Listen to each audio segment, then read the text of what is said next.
Today we are performing practical number 8, interface RS-232 connector to PC using MAX 232 IC. In several devices, collect data from sensors and need to send it to computer for further processing. Data transfer communication is generally done in two ways, parallel and serial. In a parallel mode, data transfer in fast and uses more numbers of lines. This mode is good for short range data transfer. Serial communication uses only one or two data lines to transfer data and generally used for long distance communication. In serial communication, the data is sent as one bit at a time. This practical will help to the student to develop the skill to interface the 8051 microcontroller to computer via serial port, which is RS-232. Serial communication is commonly used in applications such as industrial automation system, significance analysis, and certain computer products. Let's see the practical.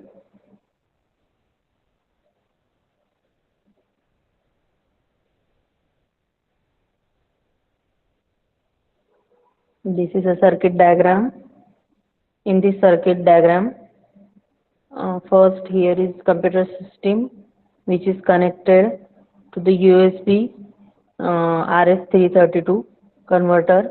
Then we are using voltage converter here max 232 for converting RS-232 to in TTL USRT to given to the microcontroller.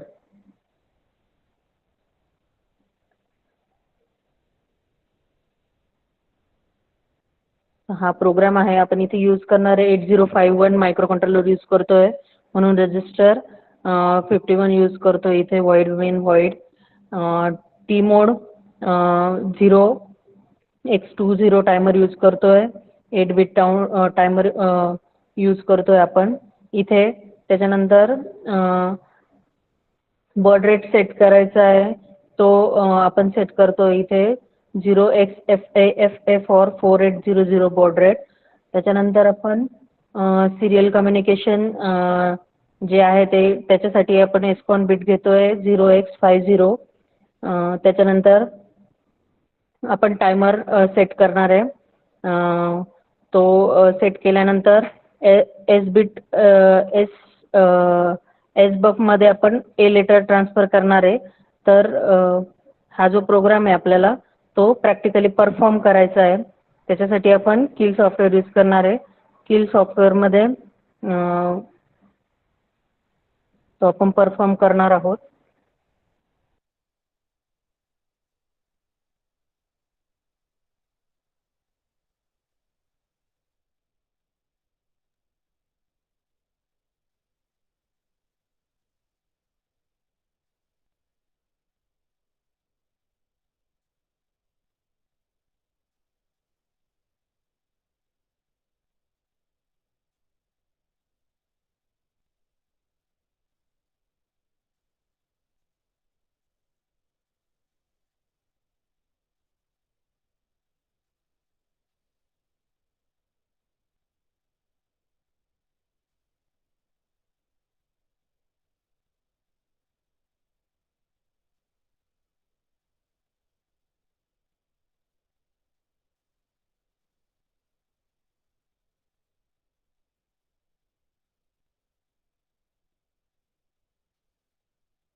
किलमध्ये आपण हे perform करणार आहोत तर इथे आपण हा जो programme आहे तो डिबग करायचा आहे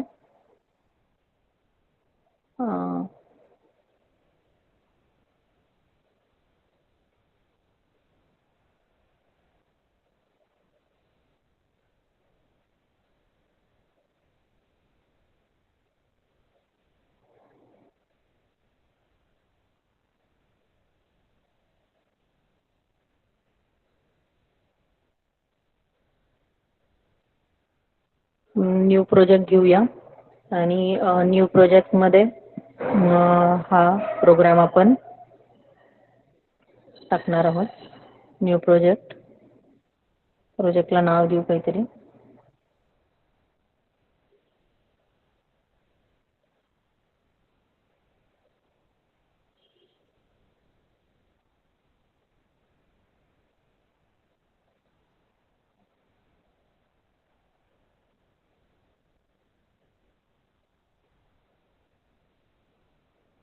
न्यू प्रोजेक्ट घेतला आहे. त्याच्यानंतर आपण घ्यायचं आहे, आपण फिलिप्स यूज करतो इथे. फिलिप्स सिलेक्ट करायचं. त्याच्यानंतर त्याच्यामधली आपली 51 ची जी IC आहे ती घ्यायची आहे. 8051 साठी RD2 जी आहे ती आपण सिलेक्ट करतोय. त्याच्यानंतर प्रोजेक्ट क्रिएट झालाय आपला, टार्गेट क्रिएट झालंय. त्याच्यामध्ये सोर्स ग्रुप क्रिएट झालाय. सोर्स ग्रुपमध्ये स्टार्टअप फाईल एक आपण टाकून ठेवलेली आहे. आपण नवीन फाईल क्रिएट करणार आहोत. फाईल न्यू, त्याच्यामध्ये तो प्रोग्राम कॉपी केलेला होता तो पेस्ट केलाय आपण सेम. इथे फक्त लेटर आपण थेअरीमध्ये ए शिकलोय तर इथे आपण एस टाकलंय. एस बॉक्समध्ये जे आहे तो आपण एस लेटर टाकतोय. एस लेटर आपण सिरियली पोर्टमध्ये टाकून बघूया. इथे आपल्याला प्रोग्राम टाकलाय आपण, टी मोड घेतलेला आहे, टायमर घेतलेला आहे, बर्ड रेट सेट केलेला आहे. त्याच्यानंतर एस बॉक्समध्ये आपण एस लेटर टाकले. जोपर्यंत बफर फुल होत नाही तोपर्यंत एस लेटर डिस्प्ले करेल ते. प्रोग्राम झालाय आपला. फाईल सेव्ह एज, नाव द्यायचं फाईलला. .c एक्सटेन्शन लक्षात ठेवायचं द्यायचं.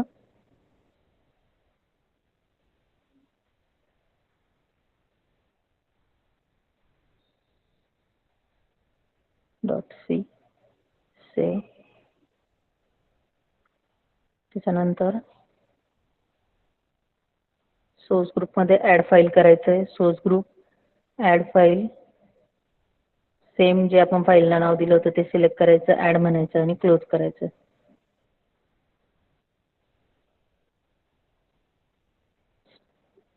बेल टार्गेट केलंय.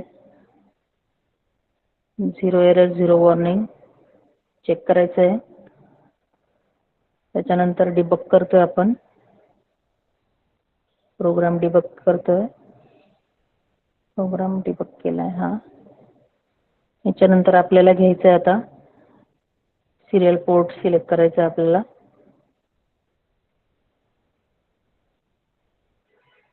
सिरियल पोर्ट जो आहे तो पोर्ट 1 घेतलाय आपण.